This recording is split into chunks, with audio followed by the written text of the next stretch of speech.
Hello, नमस्कार दोस्तों। पहचान एकेडमी में आप सभी का हार्दिक स्वागत है। और दोस्तों, जैसा कि हम कई क्लासेस लगातार पढ़ चुके हैं और अभी हमारा जो टॉपिक चल रहा है वो मध्यकालीन इतिहास को लेकर चल रहा है। हमने पहली क्लास देख ली है। इससे पहले जिस भी स्टूडेंट ने, जिस भी भाई साहब ने पहली क्लास नहीं देखी है, वो भाई साहब कृपा करें पहली क्लास देखें। और उसमें पूरी पहली क्लास में आपको पूरा मध्यकालीन इतिहास है, उसका एक परफॉर्मा टाइप में एक ढांचागत तरीके से मैंने आपको समझाने की कोशिश की है। उसमें बताया है मैंने बार बार कि कैसे, किस तरीके से सबसे पहले भारत पर अरब वासियों के द्वारा, तुर्कियों के द्वारा आक्रमण किया गया, या फिर उनके देशों में किस तरह की कंडीशंस थी। और फिर उसके बाद में राजपूत काल आता है, ठीक है। उसके बाद में आपका सल्तनत काल आता है, मुगल काल आता है। तो इन सभी चीजों के बारे में, भक्ति आंदोलन, किसान आंदोलन, इन सभी चीजों को मिलाकर के हम मध्यकालीन इतिहास बोलते हैं। ए पॉइंट ऑफ एग्जाम के अनुसार, यानी एग्जाम के दृष्टिकोण से हमें सब कुछ समझ में आ जाना चाहिए। हमें कोई रामायण की रचना नहीं करनी है। हमें यह समझना है कि जो एग्जाम में क्वेश्चंस बनते हैं वो किन टॉपिक से बनते हैं, और वही हमारी बुक्स में अधिकतर देखा जाता है आजकल। आप जो इंपोर्टेंट करते हो ना, भाई इंपोर्टेंट टॉपिक है, इंपोर्टेंट पॉइंट है, इसको नोट कीजिए, तो वही बात है जो एग्जाम में आने लायक है, वही चीजें हम कंप्लीट पढ़ेंगे। चाहे वो यूपीएससी लेवल का ही क्यों ना एग्जाम हो, तो उसमें भी आए तो भी हमें कोई दिक्कत ना हो। ठीक है दोस्तों, तो आगे चलते हैं। कल हमने समझा था कि भारत पर अरब वासियों के द्वारा जो आक्रमण किया गया था, उस आक्रमण के क्रम में हमने बहुत सारे प्रभाव देखे थे, परिणाम देखे थे, सभी चीजों का डिस्कशन बारी बारी से किया था। और फिर उसके आगे के क्रम में हमने समझा था कि अरब वासियों के जो आक्रमण के क्रम में मोहम्मद बिन कासिम, कौन? मोहम्मद बिन कासिम के बारे में देखा। मोहम्मद बिन कासिम वह आदमी है, उसे याद क्यों किया जाता है, या परीक्षा में इसको क्यों पूछा जाएगा? मोहम्मद बिन कासिम को इसलिए पूछा जाएगा मेरे भाइयों कि क्योंकि मोहम्मद बिन कासिम ने ही हमारे भारत पर पहला सफल अरब आक्रमण किया था, यानी पहला सफल विदेशी आक्रमण जिसको बोलते हैं, तो वो मोहम्मद बिन कासिम के द्वारा किया गया था। ये इसलिए इंपॉर्टेंट है, मोहम्मद बिन कासिम।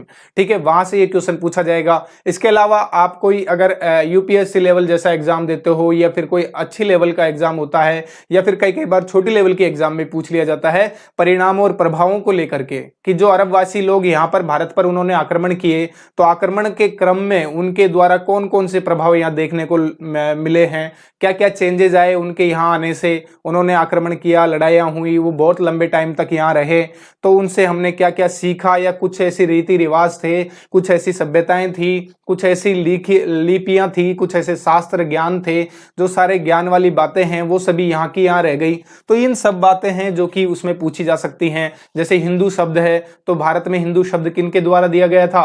अरब वासियों के द्वारा, यानी अरबी लोगों के द्वारा ही भारत में हिंदू शब्द दिया गया था हिंदू लोगों को। ठीक है, पहले हम सैंधव वासी कहलाते थे, या जो सिंधु घाटी सभ्यता है उसके वासी कहलाते थे, लेकिन बाद में अरब वासियों ने हमें हिंदू कह के बुलाया था सबसे पहले।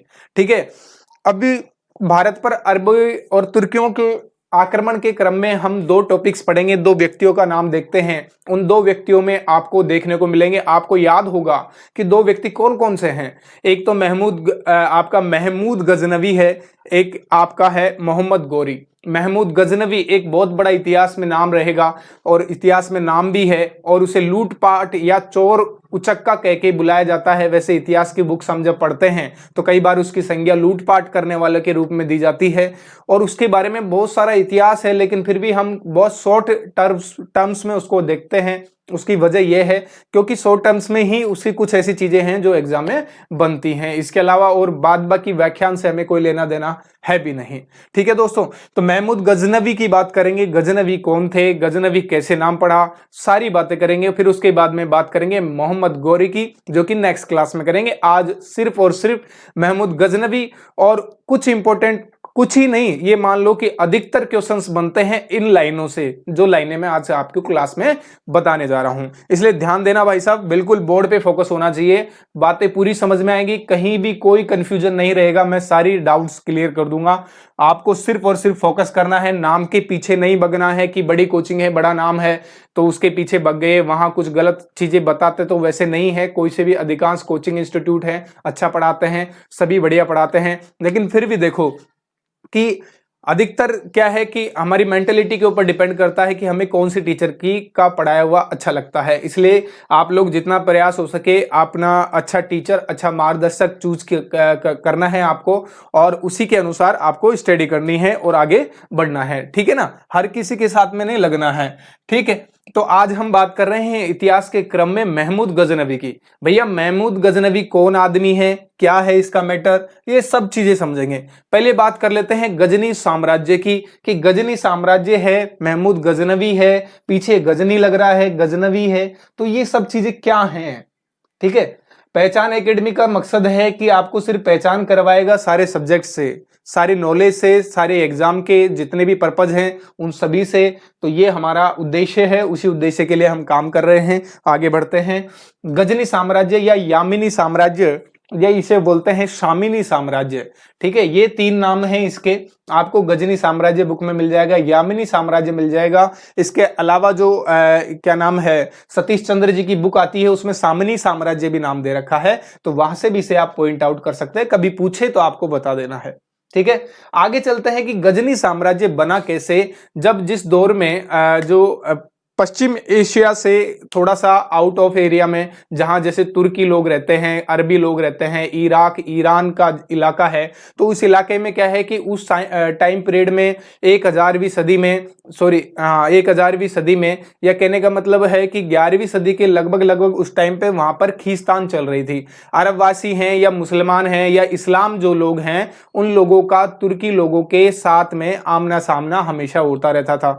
तो ऐसे आप भी जानते हो कि यार धक्का मुक्की में कैसे जीवन व्यतीत किया जाए, ये साम्राज्य का जो विस्तार है उसे किस तरीके से किया जाए, कैसे अपने जनता के ऊपर शासन को कायम रखा जाए, तो ये सब चीजें बातें मैटर करती हैं। तो इसी वजह से क्या है कि उस टाइम पीरियड पर यह माना जा रहा था कि भारत एक काफी सक्सेसफुल स्थान है, एक सिंधु घाटी सभ्यता का एरिया है जो काफी सक्सेसफुल सभ्यता वहां पर डेवलप हो रही है। तो ऐसा कुछ मानने को सुनने को मिला वहां के लोगों को, अरब वासियों को। तो उन्होंने क्या है कि यहाँ पर आक्रमण करने की सोची, और उस टाइम पीरियड पे क्या है कि भारत में या उत्तर भारत में और या दक्षिण भारत में भी खास तौर पर देखा जाए तो कहीं पर भी ऐसा कोई शक्तिशाली साम्राज्य देखने को नहीं मिल रहा था जो कि कोई भी भारी जो शक्ति आक्रमण करती है उसको रोक सके, ठीक है। तो इस तरह का कुछ ऐसा सिस्टम था। अब गजनी साम्राज्य की बात कर लेते हैं कि जब गजनी साम्राज्य का नाम कैसे पड़ा। गजनी साम्राज्य का नाम ऐसे पड़ा है क्योंकि उस टाइम पीरियड में जब अरब वासियों के ऊपर बराबर लगातार तुर्कियों के आक्रमण होते थे या भारी शक्तियों के आक्रमण हुआ करते थे, तो क्या है कि वहां के जो राजा थे, स्थानीय राजा थे, उन लोगों ने क्या है कि एक सैनिकों की एक टीम बनाई थी। उस टीम का नाम उन्होंने गाजी रखा था, यानी उसमें जो टीम में सैनिक हुआ करते थे उन्हें गाजी कहा जाता था। और वो गाजी जो सैनिक होते थे उनका उद्देश्य यानी धर्म की रक्षा करना या फिर उनके शासन से संबंधित जितने भी कामकाज है या गुप्त चीजें हैं, इन सब मामलों में मतलब दखल अंदाजी करना, मामले को पॉइंट आउट करके फाइंड आउट करना, ये सब काम करना किसका था, गाजी लोगों का काम था। तो ये गाजी लोग थे जिनको शासन प्रशासन जो रखवाले थे, शासन प्रशासन के हैं, या जैसे पुलिस डिपार्टमेंट है उसी टाइप में गाजी टाइप का डिपार्टमेंट हुआ करता था गाजी लोगों का। तो ये क्या करता था, स्पेशली हमेशा अपने शासक की रक्षा करता था या अपने जो शासन क्षेत्र है उसके संरक्षण के लिए काम किया करता था। उन लोगों को गाजी कहते थे। लेकिन क्या है, भारत में जब बाद में कंडीशन कुछ ऐसी हो गई कि धीरे धीरे जो शासक लोग हैं वो समाप्त होते चले गए। तो जैसे अपन नहीं मानते कि तख्ता पलट हो जाता है, सैनिक लोग तख्ता पलट कर देते हैं और जो सत्ता है उसको अपने हाथ में ले लेते हैं, तो उसी टाइप से कुछ ऐसा हुआ कि वहां के जो गाजी लोग थे उन गाजी लोगों ने क्या है कि जो पूरा शासन था उसको अपने हाथों में ले लिया और उन्होंने एक नए साम्राज्य का विस्तार स्टार्ट किया। उसको नाम दे दिया गया गजनी साम्राज्य। क्या नाम दिया गया, गजनी साम्राज्य। और उसी गजनी साम्राज्य की दाल है ये महमूद गजनवी, ठीक है। तो बड़ा अच्छा नाम है, बड़ा साम्राज्य विस्तार है इनका, ठीक है। बहुत अच्छी चीजें हैं इनके बारे में जो एग्जाम में आती हैं, इसलिए बहुत इंटरेस्टिंग चीज है, बहुत इंटरेस्टिंग टॉपिक है। गजनी साम्राज्य या यामिनी साम्राज्य बोलते हैं इसको, या वंश कह सकते हैं, साम्राज्य कह सकते हैं। इसके संस्थापक अल्पतगीन को माना जाता है, इसका संस्थापक अल्पतगीन को माना जाता है। ये याद रखना कि अल्पतगीन वो आदमी था जिसने गजनी साम्राज्य की स्थापना की थी। अल्पतगीन मतलब वो जो गाजी लोग थे उन गाजियों में से एक गाजी था, इंपोर्टेंट गाजी था, ये मुख्य गाजी था, चीफ था ये उन गाजियों का। तो इसने ही क्या किया कि गजनी साम्राज्य की स्थापना कर डाली और इसने राजधानी बनाया जिसको गजनी क्षेत्र था, गजनी क्षेत्र में गाजी लोग रहते थे, उस गजनी क्षेत्र को इसने अपनी राजधानी बनाया गजनी साम्राज्य की। और फिर क्या है कि वहां पर शासन करने लगा। जब जैसे ही बहुत लंबे टाइम तक इसने शासन किया तो शासन करने के दौरान इसी के जो अपना शासन क्षेत्र है, इसी के दरबार में एक इसका दास हुआ करता था, जिसको जो अल्पतगीन है उसकी लड़की थी, एक बड़ी सुंदर थी, बड़ी प्यारी थी, बड़े मतलब जुल्फों वाली थी, बड़ी कहने का मतलब वेरी ब्यूटीफुल थी, बहुत ही सुंदर दिखने वाली थी। तो उससे मतलब अल्पतगीन का जो ये दास था सुबक्तगीन, इसको लव हो गया। क्या हो गया? लव हो गया। लव होने का मतलब तो समझते हैं ना आप सभी जानते हैं, बहुत समझदार हैं इस टॉपिक में, इस सब्जेक्ट में आप सब इंटेलिजेंट हैं। तो क्या है कि लव हो गया। किससे लव हो गया भाई साहब? सुबक्तगीन से हो गया। और सुबक्तगीन ने क्या किया कि सुबक्तगीन अब उनका दास था, किसका? अल्पतगीन का। अब अल्पतगीन का दास है तो दास, यार दास को कैसे बिठाएं हम हमारे बराबर में, कैसे यानी बराबर वालों से रिश्ता करते हैं ना, तो वो वाला सिस्टम हुआ। फिर क्या है कि इसमें अल्पतगीन ने सुबक्तगीन की क्या है कुछ परीक्षाएं भी ली थी। अब इस कुछ परीक्षाओं में जब ये पास हुआ तब जाके इसको दामाद बनाया था। तो कहने का मतलब ये है कि पूछा जाए कि गजनी साम्राज्य की स्थापना किसने की है? अल्पतगीन ने की है। तो उसके बाद में शासक कौन बना? सुबक्तगीन बना, जो कि उसका दास था और बाद में जाके दामाद बना, क्योंकि उसकी लड़की से उसे लव हो गया था। बाद में बात करते हैं कि 977 ईस्वी में ये गजनी का शासन बन गया। जब ये युद्ध जीत कर आया और इसने मतलब अपने ससुर जी की शर्त है उसको पूरा किया, पूरा करने के बाद अपनी प्रेमिका से विवाह किया। विवाह करने के बाद में इसने क्या है धीरे धीरे धीरे धीरे धीरे जो गाजी संप्रदाय था, गाजी साम्राज्य था, उसमें गजनी साम्राज्य में लोगों को थोड़ा अपनी तरफ करते हुए इसने अपने हाथ में सत्ता को ले लिया था। क्योंकि जो अल्पतगीन था उसके लड़की थी, लड़का तो था ही नहीं, तो लड़की थी, उससे तो इसने शादी कर ली और शादी करने के बाद में शासन अपने हाथों में ले लिया, नेचुरली उनके हाथों में आ गया। अब आने के बाद में क्या हुआ कि इसने 977 ईस्वी में ये गजनी का शासक बन गया। अब गजनी का शासक बनते ही इसने भाई साहब आक्रमण कर दिया पंजाब के शासक के ऊपर। किसके शासक? कहां के शासक के ऊपर? पंजाब के शासक है जिसका नाम है जयपाल। कौन है? जयपाल है। अब जयपाल के ऊपर इन्होंने सुबक्तगीन ने पहला आक्रमण कर दिया और यही जो आक्रमण है ये पहला तुर्की आक्रमण माना जाता है। किसका? भारत का एक प्रथम तुर्की आक्रमण है जो कि किसके द्वारा माना जाता है? सुबक्तगीन के द्वारा माना जाता है। और जो पहला अरबी आक्रमण है वो किसके द्वारा माना जाता है? मोहम्मद बिन कासिम के द्वारा माना जाता है। तो दो आदमी हैं जहां से क्वेश्चन हमेशा बनता है कि पहला अरबी सफल आक्रमण किसके द्वारा किया गया था। ठीक है, उससे पहले 711 ईस्वी में भी दो आक्रमण हुए थे, लेकिन वो दो व्यक्तियों के द्वारा लगातार 711 ईस्वी में ही आक्रमण किए गए थे, लेकिन वो क्या है असफल प्रयास रहे थे। बाद में मोहम्मद बिन कासिम के नेतृत्व में सफल प्रयास हुआ और वो युद्ध जीत गया था और उसने भारत पर अपनी चढ़ाई कर दी थी और वो काफी लंबे टाइम पीरियड तक यहां पर रहा था। लेकिन तुर्की आक्रमण की बात करें तो तुर्की आक्रमण सुबक्तगीन के नेतृत्व में किया गया था और पंजाब के शासक 977 ईस्वी में पंजाब के शासक जयपाल को इसने हरा दिया था। अब जयपाल भी भाई बड़ा धनी आदमी था, बड़ा धनवान आदमी था, बड़े पैसे वाली पार्टी थी। तो भैया यहाँ पे तो खूब पैसा था, खूब इसका शासन था, खूब समृद्ध शासन था, खूब पैसे की कोई कमी नहीं थी, सेना की कोई कमी नहीं थी, बड़ा ताकतवर अपने आप को समझता था। लेकिन क्या है सुबक्तगीन के आगे इसको घुटने टेकने पड़े और इसका जो शासन है उसको इसने सुबक्तगीन ने अपने हाथों में लेने की सोची थी। लेकिन ये बात मैं जो बात कर रहा हूं आपसे ये 1000 ईस्वी की बात हो रही है। किसकी? 1000 ईस्वी की बात हो रही है जहां पर इसकी सुबक्तगीन की पहली लड़ाई हुई थी।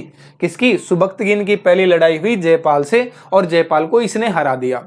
फिर भाई साहब उसके बाद में क्या हुआ कि एक साल बाद में जब जयपाल को हरा दिया पहले आक्रमण में तो दोबारा उसके जच गई, सुबक्तगीन के जच गई कि यार मेरे तो जम रही है, ये आदमी हारता बड़े अच्छे तरीके से है, मैं इसको एक बार और हराना चाहता हूं। यानी उसको सुकून नहीं मिल रहा था कि यार ये पूरी तरह हारा या नहीं हारा है, क्योंकि उसमें भी तो कुछ ना कुछ बात थी यार, वो भी पैसे वाली पार्टी थी, वो भी एक संपन्न था, ठीक है, संपन्न राज्य से था। तो कहीं ना कहीं दोबारा उस सुबक्तगीन के माइंड में ये बात आई कि दोबारा से मैं ऐसा करता हूं कि आक्रमण करता हूं किस पर? जयपाल पर। लेकिन क्या है कि वो आक्रमण करने की उसके दिमाग में ही रह गई और वो आक्रमण नहीं कर पाया। कौन नहीं कर पाया? आपका सुबुक्तगिन। बस सुबुक्तगिन ने एक बार आक्रमण किया जयपाल पे और जयपाल को हरा दिया। पंजाब का शासक था और यही पहला तुर्की आक्रमण के नाम से जाना जाता है। तो यहां से क्वेश्चन यही बनेगा कि पहला तुर्की आक्रमण जयपाल के खिलाफ किया, सुबुक्तगिन ने किया। गजनी साम्राज्य का जो संस्थापक अल्पतगीन था, राजधानी उसने गजनी को बनाया था। अब बात करते हैं भाई साहब, धीरे धीरे टाइम बीतता गया और जो सुबुक्तगिन भाई साहब हैं, ये भाई साहब हैं, ये सुबुक्तगिन, तो ये भाई साहब हैं, इनकी तबीयत खराब होती गई और कुछ मामला गड़बड़ होता गया और धीरे धीरे जो पलड़ा है वो भारी पड़ता गया और इनके पुत्र थे जो उत्तराधिकारी के रूप में हमारे सामने आ गए। भाई साहब पिक्चर रिलीज हो गई उनकी, महमूद गजनवी भाई साहब की। महमूद गजनवी भाई साहब हैं, बड़े ही तौफ सिंह है, कहने का मतलब जो आज इनको हम पढ़ रहे हैं वैसे तौफ सिंह है, मैं इनके सम्मान में ही बोल रहा हूं, ऐसी कोई बात नहीं है, मैं गलत नहीं बोल रहा हूं, जो भी बातें हैं बड़ी अच्छी बातें हैं। महमूद गजनवी है जो कि किसका उत्तराधिकारी बना? आपके सुबुक्तगिन का उत्तराधिकारी बना। अब इसके माइंड में भी वही आएगा जो आया सुबुक्तगिन के माइंड में, ठीक है। अभी बात करेंगे हम 998 में इसने क्या है कि गजनी को अपने हाथों में ले लिया, गजनी जो राजधानी क्षेत्र था उसको हाथों में ले लिया और हाथों में लेने के बाद में बस स्टार्ट कर दिया अपना साम्राज्य। बहुत लंबे टाइम पीरियड तक इसने शासन किया, 32 साल लगातार शासन किया। 998 ईस्वी से लेकर के 1030 ईस्वी तक महमूद गजनवी का शासन रहा गजनी साम्राज्य पर, ठीक है। इसको क्या क्या बोला जाता है, यहां से भी क्वेश्चन बन सकता है, क्या क्या बोला जाता है इसको? यमीन उद्दौला, क्या बोला जाता है? यमीन उद्दौला बोला जाता है, यमीन उल मिलात बोला जाता है। यमीन उद्दौला किसे बोला जाता है? महमूद गजनवी को कहा जाता है। यमीन उल मिल्लात किसे कहा जाता है? तो महमूद गजनवी को कहा जाता है, ठीक है। ये एकमात्र ऐसा प्रथम शासक था जिसने सबसे पहले क्या रे, सबसे पहले भैया, सबसे पहले इसने क्या किया? सुल्तान की उपाधि को धारण किया। सर जी, सुल्तान की उपाधि को सबसे पहले किसने धारण किया था? तो हम बात करेंगे महमूद गजनवी भाई साहब की। तो महमूद गजनवी भाई साहब ने सबसे पहले जो सुल्तान की उपाधि है उसे धारण किया था, ठीक है। क्वेश्चन पूछ ले अगर आपसे एग्जाम में कि सुल्तान की उपाधि धारण करने वाला प्रथम सुल्तान या प्रथम शासक कौन था, तो भैया महमूद गजनवी था। कौन था? महमूद गजनवी। फिर उसके बाद में बात करते हैं इनके बारे में। वैसे तो बहुत लंबा इतिहास है लेकिन हम सारी बातों को नहीं डिस्कस कर सकते हैं। सारी बातों को कैसे डिस्कस करेंगे यार? अभी एक बात बताओ, मैं ये चावल खाते थे, चावल में चावल में नमक मिलाते थे या चीनी मिलाते थे या मीठे गुड़ को मिलाते थे या क्या मिलाते थे, ये सारी बातें बताने लायक थोड़ा ना है। बस बात तो बताने जो लायक हैं वही तो बातें बताएंगे एग्जाम में जो आती हैं, तो वही चीजें ध्यान रखनी है। अब इन्होंने क्या है कि ऐसा माना जाता है, इनके बारे में इंपॉर्टेंट बात तो यही है कि इन्होंने भारत पर लगातार 17 बार आक्रमण किया था। कितनी बार आक्रमण किया था?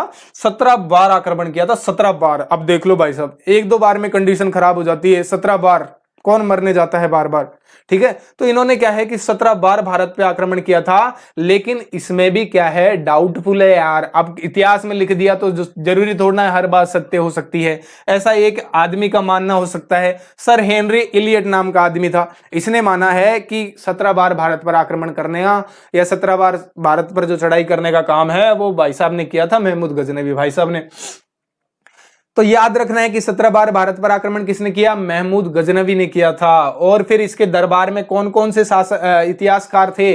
उतबी नाम का एक बहुत बड़ा इतिहासकार है। वास्तव में मैं आपसे ये बात बोलूंगा, अगर आप वास्तव में बुक्स को पढ़ोगे तो उसमें आप देखोगे कि उतबी जो है, उतबी, हाँ, बड़ा ही मतलब चमकीला है, बड़ा ही स्टार है, बहुत बड़ा स्टार है, बहुत बड़ा इतिहासकार है, हिस्टोरियन है, उतबी नाम है इसका। लेकिन इसने क्या है, इसकी बुक्स आप जब भी कभी भी देखना या कभी कहीं इतिहास में जब भी इसका वर्णन आए तो बहुत कम थोड़ा बहुत देखने को मिलेगा। कई बुक्स हैं जिनमें अच्छा खासा वर्णन आपको देखने को मिल सकता है।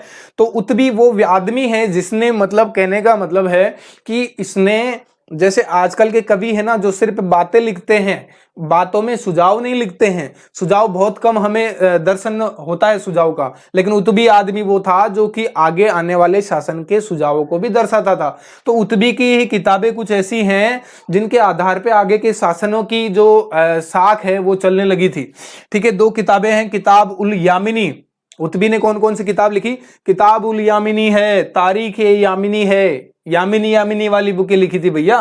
किताब उल यामिनी है, तारीख है यामिनी है, ठीक है। यमीन उद दौला किसे बोलते हैं? महमूद गजनवी को बोलते हैं। यमीन उद मिलात भी बोलते हैं, महमूद गजनवी को ही बोला जाता है। और सुल्तान की उपाधि धारण करने वाला पहला आदमी भी महमूद गजनवी था। तो भैया 20 मिनट हो चुकी है हमारी क्लास को चलते हुए, ठीक है। बात करते हैं अब इसी के साथ में एक बहुत बड़ा इतिहासकार और भी, इनके भी पिताजी थे, उत्बी के भी।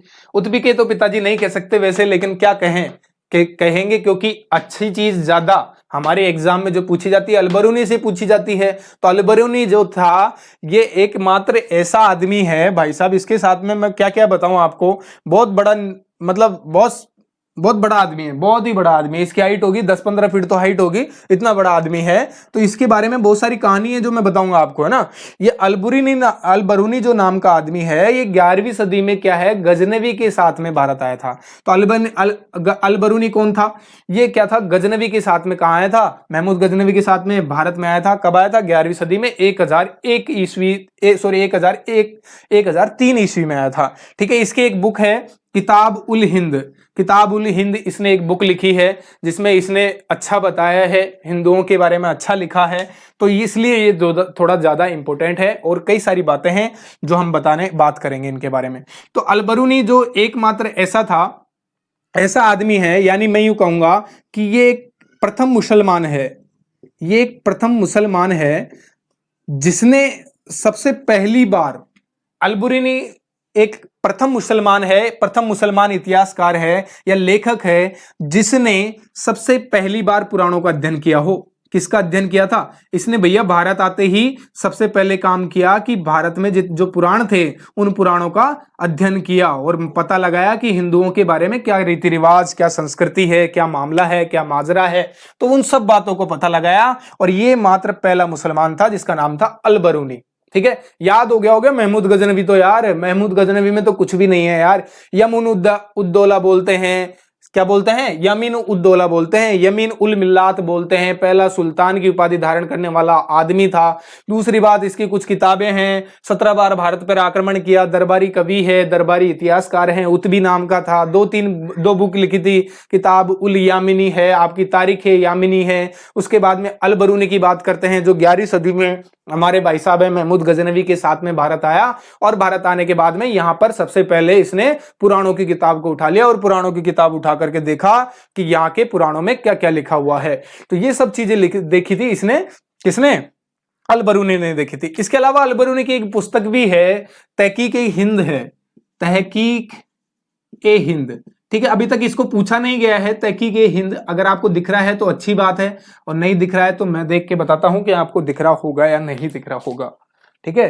तो मैं अभी आपको चेक करके बताता हूं, हाँ दिख रहा होगा, ठीक है। तहकीक ए हिंद की बात करते हैं। तहकीक ए हिंद एक ऐसी किताब है जिसमें अलबरूनी की किताब है। किसकी किताब है ये? अलबरूनी भाई साहब की किताब है तहकीक ए हिंद। अब इसका है ना जो अनुवाद किया था, मैं इसको बताना तो नहीं चाह रहा था लेकिन बता देता हूं, क्या पता पूछ लिया जाए, ठीक है। एक साचारू नाम का आदमी है, अच्छा आदमी है साचारू, क्योंकि इसका काम सिर्फ अनुवाद करने का ही है, दूसरों की बातों को बड़ा चढ़ा करके बोलने का इसका काम है। तो साचारू नाम का आदमी था जिसने इस तहकीक ए हिंद पुस्तक का हिंदी में अनुवाद किया था, साचारू ने, ठीक है।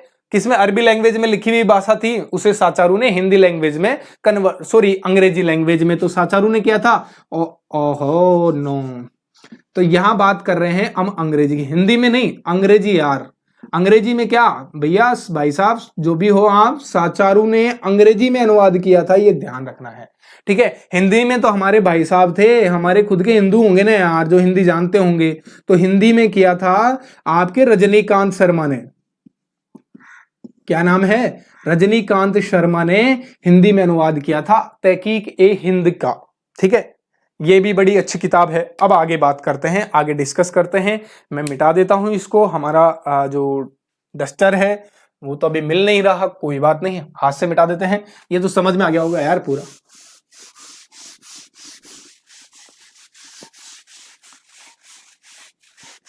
अब भैया अलबरूनी की बात चलेगी सारी जो भी है ना। फिर उसके बाद में अलबरूनी के तहकीक हिंद है, उसकी किताब थी जिसको अंग्रेजी में अनुवाद किया साचारू ने। पूछ लिया जाए तो बता देना, हिंदी में किया तो रजनीकांत शर्मा ने। अब बात करते हैं, एक शाहनामा की पुस्तक है, शाहनामा, ठीक है, शाहनामा पुस्तक है जो महमूद गजनवी के टाइम पीरियड पर लिखी गई थी। इसके लेखक का नाम था फिरदौसी बानो। क्या नाम था? फिरदौसी बानो। पूरा नाम तो फिरदौसी बानो है, कहीं नहीं मिलेगा फिरदौसी देखने को मिलेगा, लेकिन पुस्तक में सतीश चंद्र वाली बुक में क्या है? फिरदौसी बानो पूरा नाम है। कुछ भी पूछा जाए फिरदौसी आ जाए तो फिरदौसी सही है भैया। शाहनामा है किताब का नाम, ये याद रखना, ठीक है। शाहनामा किताब को किसने लिखा था? फिरदौसी ने। और ये फिरदौसी एकमात्र ऐसा इतिहासकार, लेखक, कवि, जो कहो, जो सारे गुण थे इनके अंदर, इसे पुरु का होमर भी कहा जाता है। पुरु का होमर कहा जाता है, the Homer of the east, ठीक है। तो पूर्व का होमर किसे कहते हैं? फिरदौसी को कहते हैं। इन्होंने शाहनामा एक पुस्तक लिखी है जिसमें शाही परिवारों की और गजनी परिवारों के बारे में, उनके राजकाट के बारे में सारी बातों का व्याख्यान किया है, ठीक है। आगे बात करते हैं कि गजनवी ने जब भारत आया तो गजनवी के बारे में एक बहुत बड़ी बात कही जाती है कि इसने क्या किया कि संस्कृत भाषा में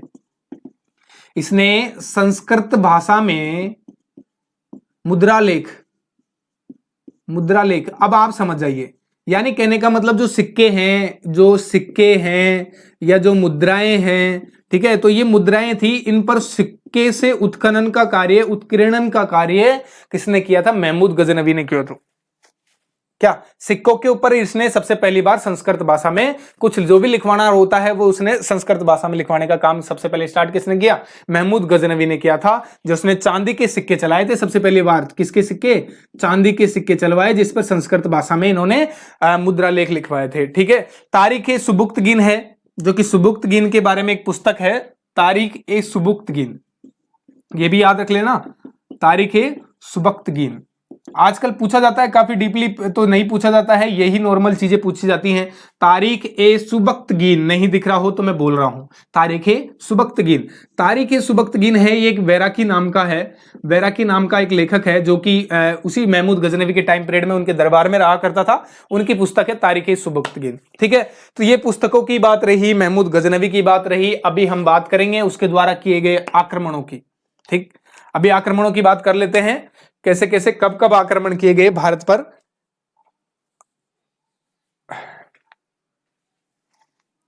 लाइट तो आ रही है, लेकिन दोस्तों ऐसा है सिस्टम कि अगर पंखा चलाते हैं, कूलर चलाते हैं, एसी तो है नहीं, तो अगर पंखा कूलर चलाते हैं तो शोर होता है, और शोर होता है तो फिर डिस्टर्ब होता है तो दिक्कत हो सकती है। इस वजह से कोई बात नहीं, पसीना ही तो आ रहा है, ठीक है। अभी देख लेते हैं, बात कर लेते हैं महमूद गजनवी के द्वारा किए गए आक्रमणों की। किसकी बात कर रहे हैं? आक्रमणों की बात कर लेते हैं कि भैया इन्होंने आक्रमण कैसे कैसे किए होंगे, ठीक है। बहुत परेशान किया होगा ना इस आदमी ने भी, बड़ा इतिहासकार है, इतिहास में नाम है इनका, ठीक है ना। तो पहले आक्रमण की तो बात करते हैं कि जब जयपाल पे सुबुक्तगुन ने आक्रमण किया था 977 ईस्वी में, तो इसने क्या है कि जयपाल को हरा दिया था। अब दोबारा दिमाग में भाई साहब महमूद गजनवी के आया कि मैं दोबारा से पंजाब पर आक्रमण करूंगा और दोबारा से जयपाल को हराऊंगा। तो ये क्या है कि बार बार सबके सब मुंह धो के, हाथ धो के किसके पीछे पड़ गए? जयपाल के पीछे पड़ गए। तो 1000 ईस्वी के अंदर इसने जयपाल पे आक्रमण किया था भाई साहब, दोबारा से जयपाल पर दोबारा आक्रमण किया, जो कि कहां का शासक था? पंजाब का शासक था, ठीक है। ये समझ में आ गया होगा, पंजाब के शासक था जयपाल। अब ये क्या है कि जयपाल बेचारा यार कहां तक युद्धों को सहन करे, हर कोई आता है युद्ध करके चला जाता है और हर बार हरा के चला जाता है। क्या हुआ था यहाँ पर? ये पराजित हुआ था, हार गया था, ठीक है, हर बार हरा के चला जाता है। अब ऐसी सिचुएशन में जयपाल परेशान हो गया। अब परेशान हो गया तो क्या करेगा? अब इसने क्या किया कि आत्महत्या कर ली। क्या कर ली इसने? आत्महत्या कर ली। भाई परेशान हो गया, इसको ऐसा लगा कि मैं अपना सम्मान खो चुका हूं, अपने राजकाट को खो चुका हूं, तो इसने अपनी आत्महत्या कर ली इस आक्रमण से परेशान होकर के 1001 ईस्वी में। क्योंकि जो 1000 में आक्रमण किया इसने महमूद गजनवी ने एक बार, ठीक है, 1001 ईस्वी में दोबारा किया था, उसी से परेशान होकर के इसने क्या कर लिया था? आत्महत्या कर ली थी, ठीक है। पहले तो 977 में सुबक्तगीन भाई साहब हैं, ये हरा के चले गए। फिर महमूद गजनवी के टाइम पीरियड पे महमूद गजनवी आए भाई साहब, और ये 2 बार हरा के चले गए। तो आदमी मरेगा नहीं तो क्या करेगा, ठीक है। आत्मसम्मान ही चले गए भाई साहब का, तो ठीक है। अब आगे चलते हैं कि आगे कौन सी लड़ाई हुई। 1008 ईस्वी में, फिर इसके 6-7 साल बाद में 1008 ईस्वी में 1009 ईस्वी तक चला, और ये आनंदपाल से युद्ध हुआ था। आनंदपाल एक अच्छा शासक माना जाता है, हिंदू शासक था, तो आनंदपाल से इन्होंने भाई साहब लड़ाई की थी और आनंदपाल को भी इन्होंने हराया था। ठीक है, उसके बाद में राजपूत राजाओं से इनका पाला पड़ा, राजपूत राजाओं को भी हराया। इसके अलावा इनकी एक इंपॉर्टेंट लड़ाई है जो बहुत इंपॉर्टेंट है, बहुत ही ज्यादा इंपॉर्टेंट है और पूछी जाती है, मैं उसी की बात करने जा रहा हूं खास तौर पर, जो कि इंपॉर्टेंट है। 1025, ये याद रखना, ये तारीख याद रखना, 1025 ईस्वी, बहुत इंपॉर्टेंट है। 1025 ईस्वी सोमनाथ का मंदिर, ठीक है, सोमनाथ मंदिर, ये भी याद रखना। किसकी? शिवलिंग की, यानी महादेव जी की का मंदिर है सोमनाथ मंदिर। ठीक है, कहां पर है ये भी ध्यान रख लेना। गुजरात का सोमनाथ मंदिर की बात हो रही है, गुजरात में। तो गुजरात के सोमनाथ मंदिर ये है, एक टाइप का क्या भी था, बंदरगाह भी था, ये भी ध्यान रखना। कई बार क्योंकि मंदिर का न पूछ करके बंदरगाह नाम दे दिया ना भैया, तो कंफ्यूज हो जाओगे, धरे के धरे रह जाएगा सारी पढ़ाई। ठीक है, क्योंकि बंदरगाह अगर नाम दे दिया और मंदिर नहीं दिया तो कंफ्यूज हो जाओगे, इसलिए सोमनाथ बंदरगाह भी नाम दे देता है तो भी आपको ध्यान रखना है कि वो महमूद गजनवी ने ही आक्रमण किया था, लूटपाट करना चाहता था, धन लूटना चाहता था। ठीक है, उसको ऐसे खबर लगी थी कि सोमनाथ मंदिर है भाई साहब, सोमनाथ मंदिर में बहुत सोना है और बहुत ज्यादा मात्रा में धन है, तो उसको इसलिए इसने लूट कर ले जाने की सोची थी यहां से। तो इसलिए इसने क्या है, 1025 ईस्वी में सोमनाथ मंदिर पर, जो कि गुजरात में स्थित है, और उस टाइम पर जो यहाँ के शासक थे उनका नाम था भीमदेव प्रथम। क्या नाम था? भीमदेव प्रथम पर आक्रमण किया और इन्होंने सोमनाथ मंदिर को लूट लिया था। ठीक है, क्या नाम था? भीमदेव प्रथम। 1025 ईस्वी की बात हो रही है। फिर इसके बाद में जब ये सोमनाथ मंदिर लूट कर ले जा रहा था, तो यहां से जब ये कहने का मतलब, जब इन रास्तों से जब ये जा रहा था, तो जाने के दौर में इसको बीच में यहां पर कुछ जो रेगिस्तानी क्षेत्र हैं वहां पर इसको एक जाटों का सामना करना पड़ा। यानी 1027 की बात कर लो, 1027 ईस्वी में। ठीक है, या 1025 में तो इसने बहुत सारा सोना लूट लिया यहां से। 1027 ईस्वी में जब ये लूट लाट के भारत को जब वापस जा रहा था, तो वापस जाने के क्रम में इसने क्या किया कि यहां पर बीच रास्ते में जहां रेगिस्तानी क्षेत्र है, तो उस रेगिस्तानी क्षेत्र में कुछ लुटेरे रहते थे, जाट लोग रहते थे, जाट लुटेरे। ठीक है, तो जाट शासक थे, उनके दल बने हुए थे, ग्रुप के हेड्स बने हुए थे। तो उन्होंने क्या है कि भाई इतना सारा सोना देख के तो हर किसी की जीभ पर पानी आ जाता है भैया। तो इन्होंने क्या किया कि इस भाई साहब पर, महमूद गजनवी पर बार बार आक्रमण कर दिए और आक्रमण करके इनसे थोड़ा थोड़ा लूट लिया, थोड़ा थोड़ा लूट के इनको थोड़ा थोड़ा हरा के, और हर बार लूट लेते, जैसे आगे बढ़ते तो आगे भी मिल जाते, है ना। तो इस तरह की सिचुएशंस बन गई। तो यहां पर ये परेशान हो गया महमूद गजनवी भाई साहब जाट शासकों से। अब जाट शासकों से परेशान हो गया, तो 1027 में कौन सा युद्ध हुआ या कौन सा विद्रोह हुआ, जो कौन सा लड़ाई लड़ी, जाट शासकों के खिलाफ लड़ाई लड़ी 1027 में, जो कि अंतिम लड़ाई क्यों मानी जाती है? क्यों? क्योंकि यहां से एक बार क्या है कि 1025 में सोमनाथ मंदिर से धन तो लूट कर ले जा चुके थे महमूद गजनवी भाई साहब। महमूद गजनवी एक बार तो ले गया था सारा सोना। ठीक है, जब ले गया था तब भी वो परेशान हो गया था। अब परेशान क्यों हो गया था? क्योंकि इस टाइम पे जाट शासकों ने इसका विरोध किया था, इनसे लूट लिया था, जो लूटा लुटाया माल है उसको पूरा हड़प लिया था। हड़पने की वजह से क्या है कि महमूद गजनवी का दिमाग खराब हुआ और महमूद गजनवी भाई साहब ने दोबारा सोचा कि इन जाटों से बदला लिया जाए। इसीलिए ये क्या है कि 1028 की समथिंग ये वापस गया।